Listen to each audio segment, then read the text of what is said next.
नमस्कार, आप देख रहे हैं KosiTimes.com और मैं हूं रविकांत कुमार। चुनावी चर्चा का दौर जारी है और आज हमारे साथ हमसे खास बातचीत करने के लिए हमारे साथ मौजूद हैं मधेपुरा से सांसद रह चुके हैं, मंडल मसीहा के नाम से जाने जाते हैं शरद यादव जी, और उनकी सुपुत्री हैं सुभाषिनी यादव जी। आपका बहुत बहुत स्वागत है। Thank you. पहला सवाल मेरा ये होगा कि किस तरह से जब से चुनाव में आप आई हैं मधेपुरा और बिहारीगंज से आपने उम्मीदवारी दी है, आज नामांकन होगा आपका और लगातार कैंपेनिंग जो चल रहा है वो कैसा, उसका अनुभव बताएं।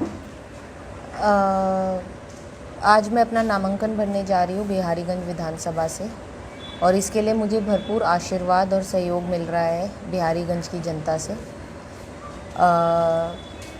जो मेरे पिता की एक मधेपुरा कर्म भूमि रही है, उसमें एक जो बहुत ही महत्वपूर्ण क्षेत्र है बिहारीगंज, आज मैं वहाँ से अपने राजनीतिक जीवन की शुरुआत करने जा रही हूँ।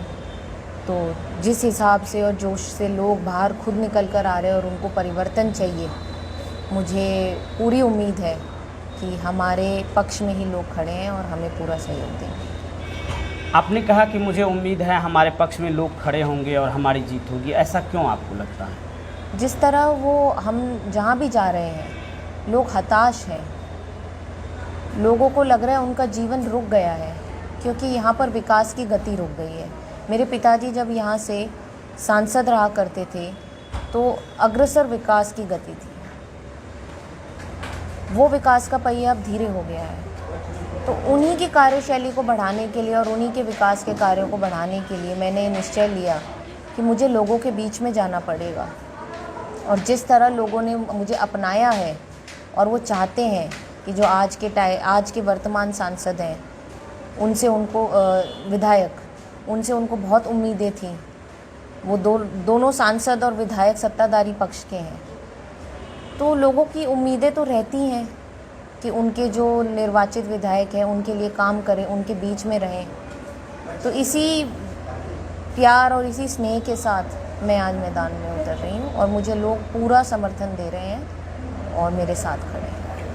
सत्ताधारी सांसद और विधायक की आपने बात की, और यहाँ से आपके पिताजी सांसद रहे हैं, और जिस पार्टी से आपका कंटेस्ट हो रहा है, या यूँ कहे सत्ताधारी जनता दल यूनाइटेड, कभी शरद यादव जी राष्ट्रीय अध्यक्ष हुआ करते थे और आज उनकी बेटी यहाँ से चुनाव लड़ रही है, और उनके जो पिछले कार्यकाल की वो पार्टी थी जदयू, उन्हीं से आपका टक्कर है। तो कितना टक्कर आप महसूस करती हैं बिहारीगंज? मेरे पिताजी ने 2017 में महागठबंधन के पक्ष में एक कदम उठाया था, और उन्होंने 2019 में भी महागठबंधन के प्रत्याशी के तौर पे मधेपुरा से चुनाव लड़ा था। तो ये मैं देखूं कि जो लोगों का मैंडेट था 2015 में, उसमें 3 पार्टियां थीं, 3 पार्टियों का सूत्र था जो मेरे पिताजी आदरणीय लालू जी और नीतीश कुमार जी ने मिलकर बनाया था। तो लोगों की चाह तो यही थी कि ये इस तीनों दल मिलकर लोगों के लिए काम करें, एक सामाजिक चेतना जगाएं। तो इस तरह का काम तो हुआ नहीं, बीच में ही लोगों के मैंडेट को छोड़ दिया गया और एक रातों रात नई सरकार बना दी गई। तो इससे लोग बहुत ही दुखी हैं, हताश हैं। आप बिहारीगंज में लगातार घूम रहे हैं, क्या मुद्दा लेकर लोगों के बीच आप जाते हैं? मुद्दा सिर्फ विकास का है। विकास, जो सड़क की इतनी खस्ता हालत हो रखी है, NH 107 मेरे पिताजी की देन थी।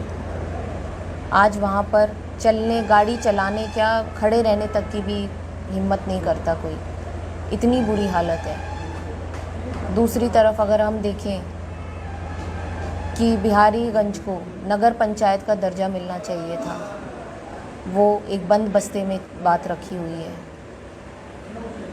यहाँ के विधायक सत्ताधारी दल के, जैसे मैं आपको बता रही हूँ, तो उनके लिए बिल्कुल मुमकिन था कि वो बिहारीगंज को नगर पंचायत का दर्जा दिलाए, लेकिन वो अभी सब सुस्त बस्ते में डला हुआ है।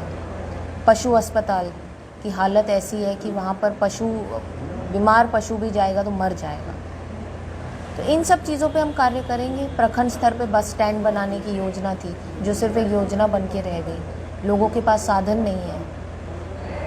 पलायन का भी एक बड़ा समस्या है, बिहारीगंज से खास करके काफ़ी मजदूर पलायन कर रहे हैं, इसके बारे में आप क्या सोचते हैं? क्योंकि यहाँ का युवा रोज़गार की तलाश में बाहर पलायन कर रहा है। किसान को उसकी मनमांगी कीमत नहीं मिलती, सम्मान नहीं मिलता।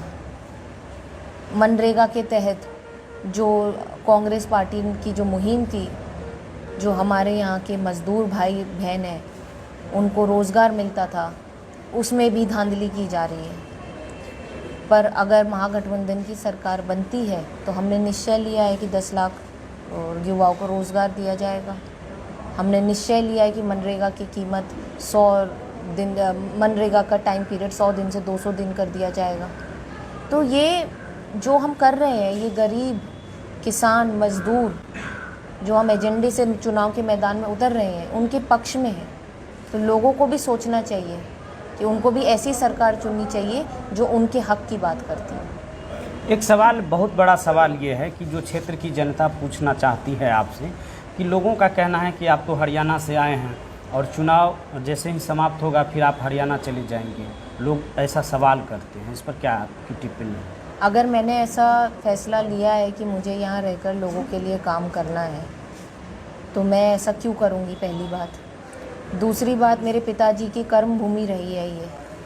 पिछले 30 सालों से यहाँ से वो सांसद का चुनाव लड़ते आए हैं। हार जीत का इससे कोई लेना देना नहीं है, उनका एक गहरा लगाव रहा है इस क्षेत्र से। यहाँ पर हमारा घर है, मैं यहाँ की मतदाता हूँ। जब एक बार मन में निश्चय ले लिया है, फैसला ले लिया है कि अब लोगों के लिए काम करना है, घर से निकल पड़े, तो इसमें पीछे मुड़ने का तो सवाल ही नहीं उठता है। तो ये तो सिर्फ कुछ चंद लोग जो हमारे विपक्ष के हैं ऐसे मुद्दे बनाते हैं क्योंकि उनके पास और कोई मुद्दा नहीं है। एक सवाल और होगा कि पिछले बार लोकसभा चुनाव में अपने पिताजी के लिए आप कैंपेनिंग कर रहे थे और इस बार खुद अपने लिए वोट मांग रहे हैं, कितना अंतर हो रहा है? अंतर ये हो रहा है कि लोगों का इस बार भावना जुड़ रहा है हमारे साथ। मेरे पिताजी के साथ ही मैं यहाँ पर आई हूँ हमेशा, पर इस बार मेरे पिताजी अस्वस्थ थे तो उनकी अनुपस्थिति में यहाँ प्रचार कर रही हूँ। फ़र्क ये है, तब भी मैं एक बेटी की हैसियत से वोट मांगती थी अपने पिता के लिए, और आज भी मैं अपने बेटी की हैसियत से वोट मांगती हूँ, अपने पिता के लिए नहीं, अपने पिता के क्षेत्र के लिए, जहाँ पे उन्होंने अपना कार्य किया है, जहाँ से उनको लगाव रहा है, उनके लोगों के लिए।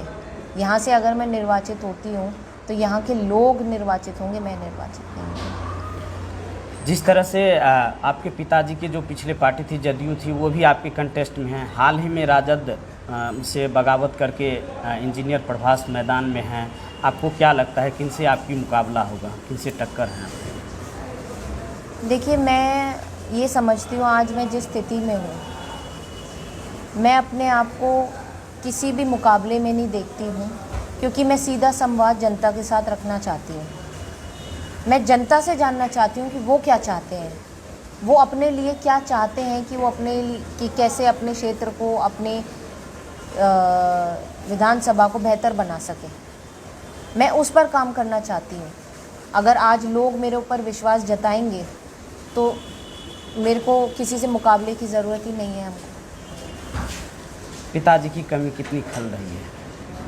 पिताजी की कमी तो बहुत खल रही है।